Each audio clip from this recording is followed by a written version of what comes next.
If you think of a tiny acorn, encoded in it is the information to become a vast oak tree, or all the information in a butterfly is encoded in the caterpillar for its transformation and growth.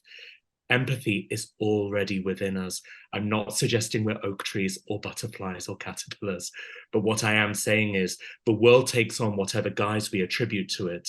And if we can build out our movement of conscious leaders, then I think it's going to become an even brighter future. Welcome to Season 13 of Purposeful Empathy, a show that is dedicated to amplifying the voices of people from across the globe who understand the world needs more empathy and are doing something about it. I want to thank you for watching, enjoy the show, and if you haven't already picked up a copy, I invite you to do so. Welcome to a new episode of Purposeful Empathy. Today, I am joined by Samie Al-Achrafi, who is recognized as one of the world's leading voices on values and culture and a pioneer of the conscious leadership movement.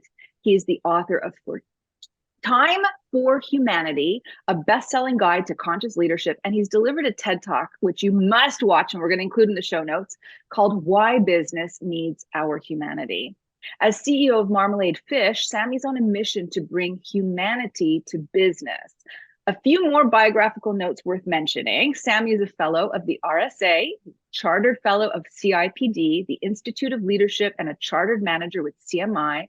He's an NLP practitioner, systemic and executive coach, certified international senior professional in human resources, and assessor with the British Psychological Society. Finally, he's a partner and board member at LFS Paris, the first beauty brand in the world recognized by the United Nations dedicated to the conservation of an endangered species. Welcome to the show, Samie. Wow, what an introduction. Thank you for having me, Anita. I love your work and I'm so excited to have our conversation. Same. And thank you for making the time. I know you're moving from Dubai to Mexico. And as you said, just on the pre-call, I'm one of the last things before you make your way across the planet.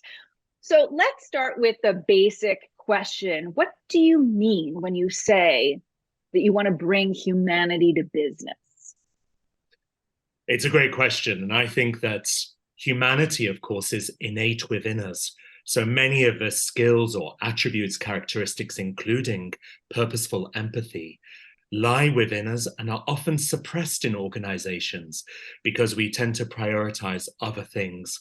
And so at Marmalade Fish and with conscious leadership, we're on this journey, this adventure, just to untap that stuff which is already within us, as I say, and bring it to life just to have better outcomes for ourselves, for stakeholders. We know empathy yields positive outcomes for businesses. We know it helps retain top talent, establishing a thriving culture, helps us to live our values more overtly, more intentionally, increases employee engagement. I mean, I could go on, but I'm surprised even productivity, even innovation is unleashed. And so what we're trying to do is bring that humanity back into business in order to unleash all this human potential that we say is often lying dormant or untapped. So, okay, obviously you're preaching to the converted, so I completely believe you. But the question I often get from corporate talks is, well, we're a high performance culture and all that sounds fantastic, but we've got like sales, we've got KPIs to hit, we've got, investors that care about our profitability. So what do you say? I know you just went through sort of a roster of things that improve when things like empathy show up in the workplace, but what is it about our humanity that needs to be in the workplace that doesn't actually cause friction or isn't in tension with the sort of business goals and are actually important given the world that we are currently inhabiting? Well, I've had a look at the latest Gallup State of the Workplace 2023 report, and stress and anger is on the increase. And I would suggest to business leaders who are adopting that stance, it's a byproduct performance of being able to tap in and deliver on our humanity, the stuff that's innate within us. We are born to have these different attributes, different energies or characteristics. And when we prioritize delivery, execution, performance at the expense of some of the other characteristics, traits, and attributes like empathy, our ability to nurture, to have patience, then we in systems withhold something. And all I'm suggesting is, why would you want to withhold anything in order to drive higher performance, albeit underpinned by values and a healthy or thriving culture? Then this is the key or the most competitive advantage that conscious leaders can start to tap into and explore. So why do you suppose humanity wasn't part of business in the first place? Like, what happened to erode that? Was it there ever at any point, or are we just kind of figuring out that we're human beings too when we're working 40 or 50 hours a week? Like, what's the historical trend there?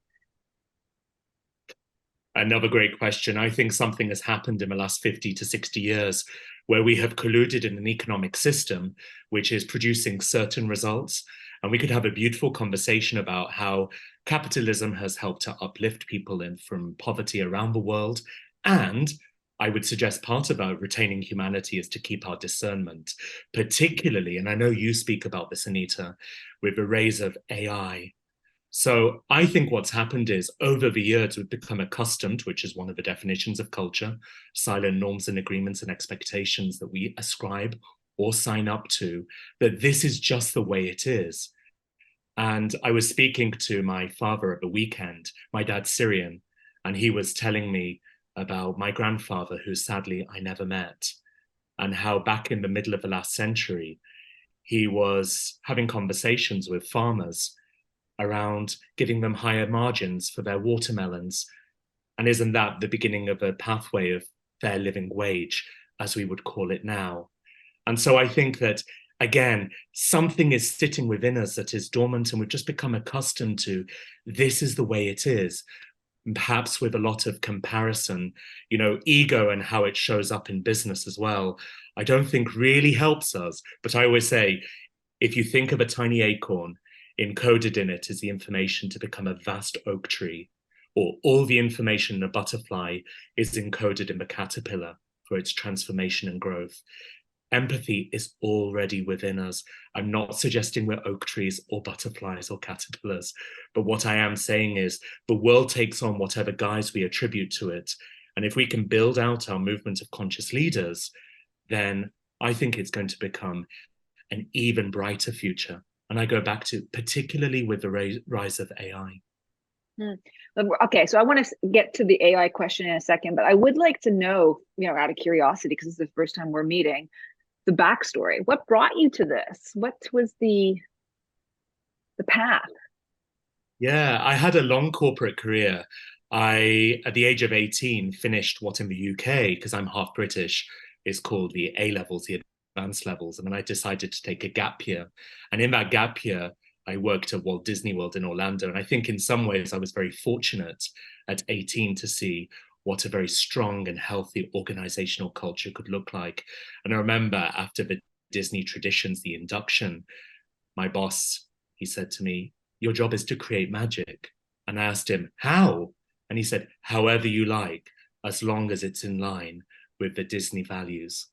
And so at the age of 18, I had a real visceral experience of what work could look like. And then I went to university, I studied philosophy, specialized in ethics. So I studied some of these concepts before a brief career in the diplomatic service. And then I moved into aviation, went into government work, then went into banking. And after banking, I decided that it was time to set up a consultancy. Don't love the word consultancy, but an advisory, a consultancy where we partner with organizations as critical friends. Empathy is also about the tough love and having some of those deep and honest, open conversations around illuminating blind spots. And over the last years, Marmalade Fish has been working across sectors and geographies, as we said, to bring humanity to business. And it's interesting, just before our conversation today, because I'm packing up for a relocation from Dubai to Mexico, I actually found an old thank you note from a leader who I worked with more than a decade ago in banking. And back then, she asked me to plan and host a global offsite for 100 of her executives who were traveling into Dubai from around the world. And so it was outside my job description, but of course I gladly embraced the opportunity. And nowadays, this lady is one of the most powerful and influential bankers on earth. Anyway, I found a thank you note from her and I opened it and it said, "Thanks for everything, Samie. Have a drink on me." And it got me thinking, Anita, where exactly would I have taken that card to get a drink? And maybe I didn't want to drink. And so I'm not criticizing the gesture. I think it's a great thing in and of itself. It's lovely. But maybe what I would have valued instead would have been a 30-minute mentoring or coaching opportunity with her. That would have been an even more purposeful gesture of empathy. And so to close the loop on your question, I think we're doing a lot of this stuff already. And when it comes to bringing humanity to business and being more overt in purposeful empathy, it takes some time, it takes some consciousness from us. Last story, I write about this in my book, Time for Humanity. In my old place of living, because I'm speaking to you from a hotel today before I travel off, but where I used to live, my front door actually broke. And it wasn't the locking mechanism that broke, it was bizarrely the actual door. So we had a team of people, we struggled for hours to get in. And during that time, the neighbor who lived across, she came to me. She offered us and the workers water. She sat down on the floor with me. And during the commotion, hours later, the neighbor who didn't live opposite but lived next to left his apartment, saw the commotion and shouted down the corridor, "Are you locked out?" And I replied, "No, actually it's the door that's broken." But before I'd even had the chance to finish a sentence, he'd said, "Let me know if you need anything." And the door closed behind him as he headed towards the elevators. And it got me thinking in that moment, like so many leaders, we know the right words to say, but had actually failed in that moment to engage his humanity. So he asked, "Let me know if there's anything you need from me," click. And this woman across the street sat with you, held space, like held company, and just yeah. It's like in So how do you, I was just going to say in leadership, we say, "My door's open anytime." Is it? Where are the right. intentions? You seek it out. Yeah. Okay, so that begs the question. You're the founder and CEO of an organization. I don't know how many people you employ. How do you practice? What are your practices of bringing humanity into your own organization to walk the talk? Well, back in 2016, we became a certified B Corporation, actually the first in the Gulf region. And I'm glad to say this year there are more who are joining us as business as a force for good. And I love the way that it was independently verified by B Lab. And we know, I think there's more than 7,000 B corporations certified around the world across industries, impacting hundreds of thousands of workers. But we found in the early days, our charitable giving, for example, was perhaps not as intentional as it could be. So when we chose to align to certain sustainable development goals, rather than saying, which we do, we support all 17 of them, but we chose the specific ones that we wanted to support as part of our impact model. And now the associates who work with Marmalade Fish get to choose which charities they would like to support. And we commit to giving 5% of our revenues back into charitable causes. And delightfully, they get to travel over to recently the Lebanon, myself over to Madagascar. We've been to the Amazon, amongst Nigeria and other countries where we get to then support on the ground. And we believe that that's like the next level of belonging and engagement. But what we say to organizations is this doesn't need to be big and complex. Big culture change can feel quite far off. That's why we use the word journey and adventure. Let's have some fun. And playfulness is one of my core values along the way. So for example, a leader recently, I asked, "How are you?" And she replied, "Yeah, I'm good, yeah." And so I said, "Well, if 0 is the worst day ever and 10 is the best day ever, how are you?" And she said, "I'm probably a 4 or 5. And that led to an entirely different conversation. And so we're suggesting some of these things are small shifts that play out, but we know the power of individual norms to create the environment which will shift eventually the culture. But turn the mirror back onto yourself. Where are the opportunities for you, even as you're driving? You know, I was indicating to change lanes the other day in Dubai, and I noticed that people were speeding up in order not to let me through. And I thought in that moment, gosh, what would an empathetic perspective be? And it was, I'm sure that they have somewhere important that they need to be. Now, that possibly might not be true, but I choose to let it go because I found my mind follows my intention, and I choose not to carry the weight of all of those interactions during my day. And I found that when you become lighter, it helps you to be more empathetic and focus more on yourself and your business rather than what other people are doing. Of course, we need to stay competitive, but the point is, it starts with ourselves. That's interesting because the neuroscience shows that you can't be in a state of empathy and stress or anxiety simultaneously. Hi there. At the risk of interrupting this great conversation, I just want to draw your attention to two things. There's over 150 episodes on the Purposeful Empathy channel. You may want to check them out, and I would invite you to press the subscribe button so that you get them into your mailbox every week so you don't miss a show. Thanks so much for watching. Without any ad spend or SEO, we have over 25,000 organic views. I want to thank you so much for watching. Again, hit the subscribe button. The world needs more empathy, and you have a role to play. So if you're stressed out or you're anxious about anything, it's very hard to access empathy. And I had this very, very visceral experience, very memorable little anecdote at an airport when my flight was canceled as I was leaving on my book tour in April. So I've told this story a few times because I feel like it is such a kind of, it says it all. It encapsulates sort of the whole idea that our brain can't be empathic when we're stressed. So I was in the lineup at the customer care counter next to a woman.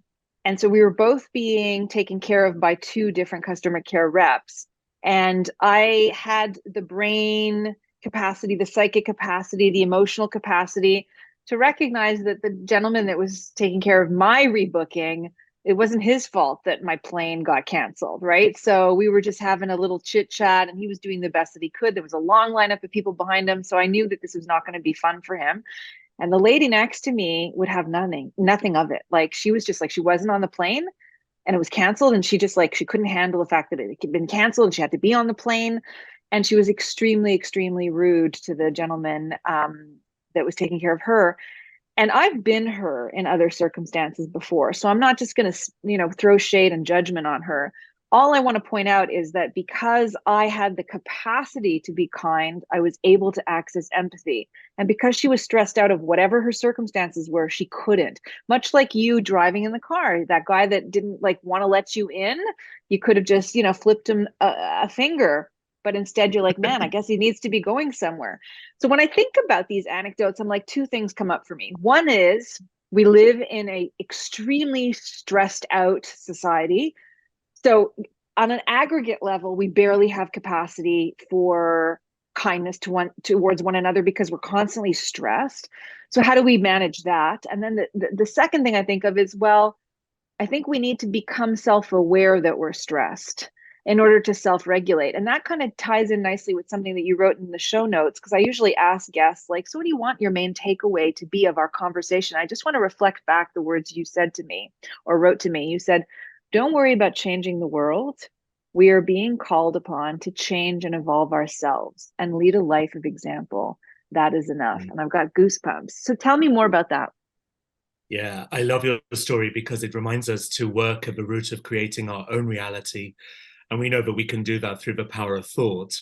So in the instance of not being able to get on a plane, there's pretty much nothing that you can do about that other than turn the mirror, as we said before, and focus on your inner state or frequency. And so if we go into a state of anger or fear, then we entangle with that and we create from that space. And so what I'm suggesting is nothing in our reality can be realized unless we feel it in our inner being first. We have to embody empathy, compassion, peace, dare I say the L word, love, internally, if we are to experience it externally. And I think as we bring that internal and intentional awareness to empathy, we start to illuminate a path there. And so I invite conscious leaders to think of themselves as a lighthouse. What is the strength of light that you're emitting at any given moment? given the challenging conditions of the world right now. And somebody who I was working with a couple of months offered me this beautiful quote. You know, those quotes that you take dear to your heart and you hold with you. And she said, when it comes to empathy, if you put all of your problems in a pile along with other people, you would choose to take yours back. And so in the moments of stress, potentially even burnout, we're saying the world out there is quite complex, it's challenging. I think it's just really an invitation to come back to self and go, you can choose your reality in this moment. The opposite of fear is love.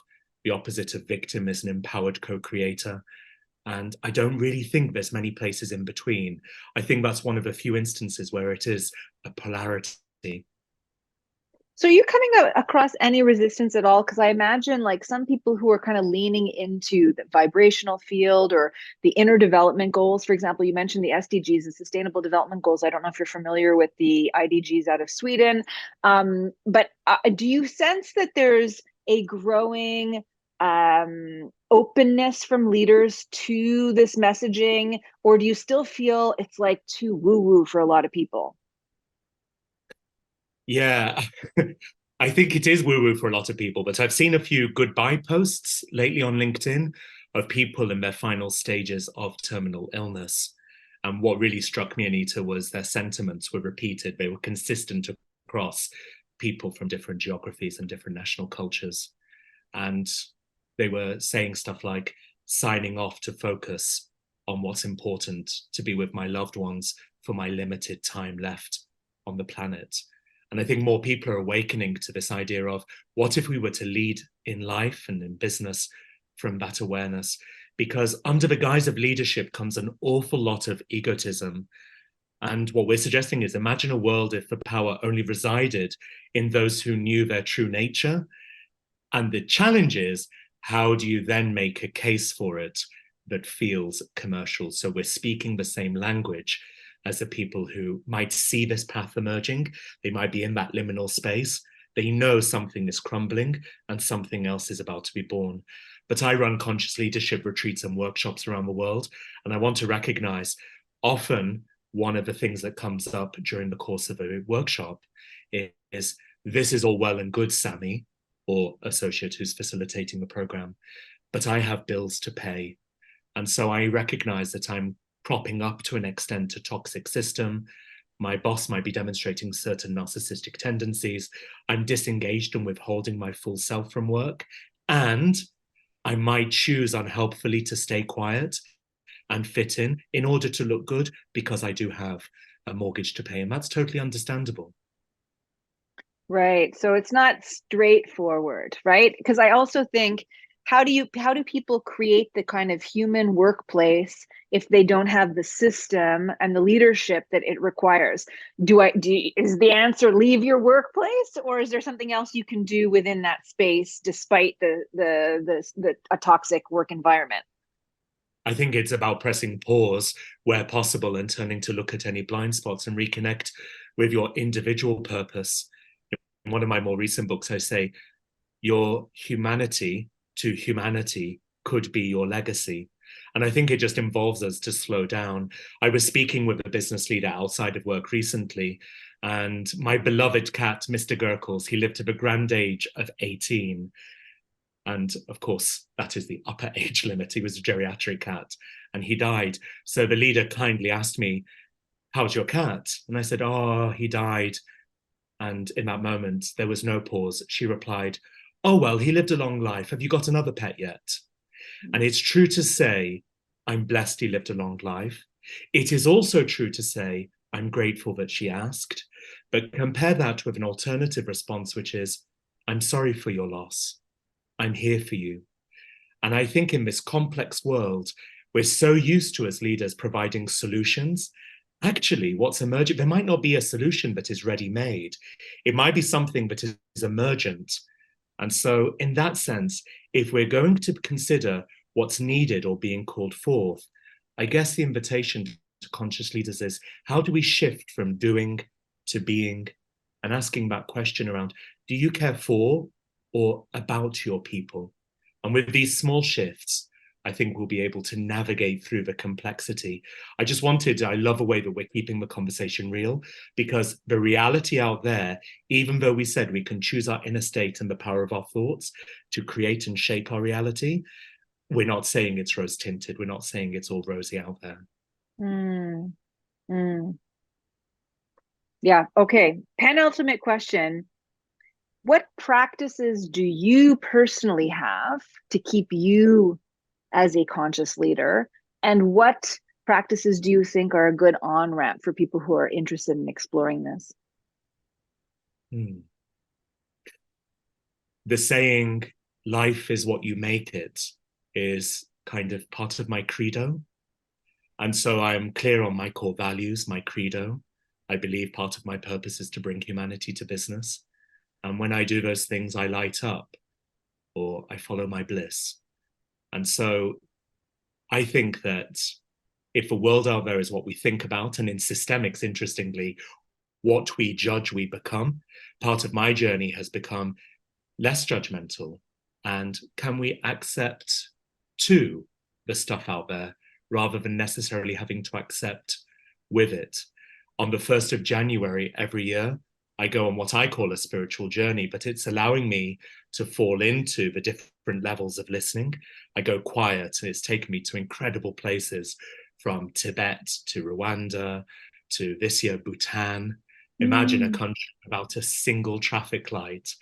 The Himalayas, yeah, just incredible. And I found ways to start my year intentionally thinking, what's the script and how do I keep hacking or bringing myself back to the kind of life that I want to create? Because I think when we're working with corporates, they love the idea of future skills, future ready, future fit. And my invitation is for us to think about, well, what about today's skills, today fit, today ready? And the opportunity, I think, is for our humanity. Beautiful. I wonder whether or not, this is a question I love to end on with all my guests, and I never know what I'm going to get. So I wonder if you can think of a time in your own life when you were on the receiving end of empathy and what that meant for you. Absolutely. So, Anita, am I right in thinking that you've been to the beautiful country of Rwanda? Mm-hmm.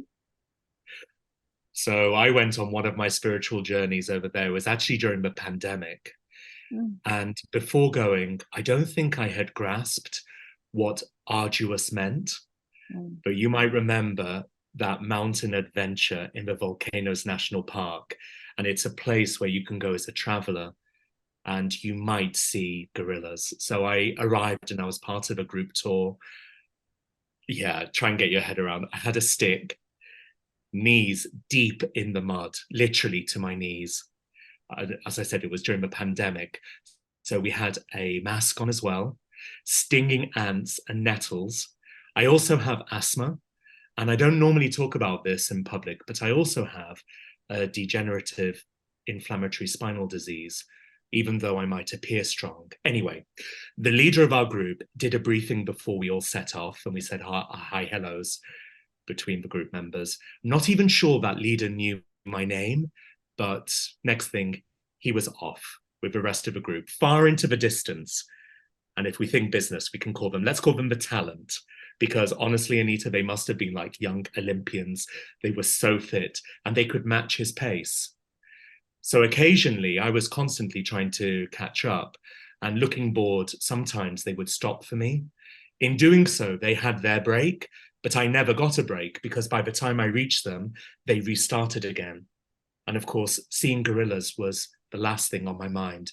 It was just, how am I going to survive this ordeal? There was a local gentleman who was supporting the group. He was carrying some of their rucksacks so that they could move quicker to see the gorillas. And he noticed I was struggling, and he turned to me and he asked, "How are you feeling right now?" And then he went, "In this moment." And I didn't reply with a feeling. I replied with a thought. I said, "You know what, John? I'm not here to see the gorillas at any cost. Will you be my guide?" I asked him, "to get up the mountain safely? And who knows what we might find along the way." And John taught me more around empathy and leadership than potentially any book or program or podcast I've read or listened to in a while, we fell into that generative listening that I described. We worked together in synergy and flow. Sometimes he was in front of me, sometimes behind. He motivated me. He pushed me. He even let me save him once. And guess what? We got to see the gorillas somewhere along the way. And when I returned back, minus one hiking boot, I might add, I thanked him. And he said, I just love to be in service of other people. And it was in that moment, John doesn't even realize he's a leader, or should I say a conscious leader. He just noticed in that moment, there was a different possibility. He brought that consciousness. And yeah, I carried that with me years later. It's a beautiful story. And it is a beautiful country. You're absolutely right. So I'm so glad to have Rwanda in my mind as we're ending our call. You're leaving Dubai, heading to Mexico. I know you have plans to go to Peru at some point to see Machu Picchu. I'm planning to go to Jordan. So we've got to stay in touch and let each other know about our travels. Absolutely. Yeah, I'm thinking the next spiritual journey might be Peru. Let's see. Let's see. Well, magnificent. You do fantastic work. And I just want to say, I don't know if the audience who's watching or listening can feel this, but I do tons of these interviews and I can sense like a higher vibration coming from you. I don't mean to say that just to like stroke ego. Even in the pre-call, and even people should know, we had a very glitchy in between where my computer just crashed because it ran out of battery, and then for some reason Zoom wouldn't work, and we had to struggle. So we had to actually push this back by 30 minutes to finish the conversation. And at all stages of that, you stayed in the same joyful, optimistic vibration from the very moment that we met, like, you know, an hour and a half ago. So I just want to say, it feels to me like you're really like walking the talk. And I think the work that you're doing is so important for the world. Well, thank you for seeing me. And thanks to you, I could listen to you all day, Anita. And thanks to your conscious leaders who are accessing this conversation. I'm sure each and every one, by nature of listening to it, is bringing purposeful empathy to life in whatever way that they can. And I know that in big systems, it can often feel that we go unseen. And it's just to say, we see you, you are making a difference. And yeah, as we said before, perhaps your humanity to humanity is your legacy. So thank you, Anita, and all of your listeners. Beautiful. Thank you, Samie. Thank you for everyone watching and listening. We'll see you next week at Purposeful.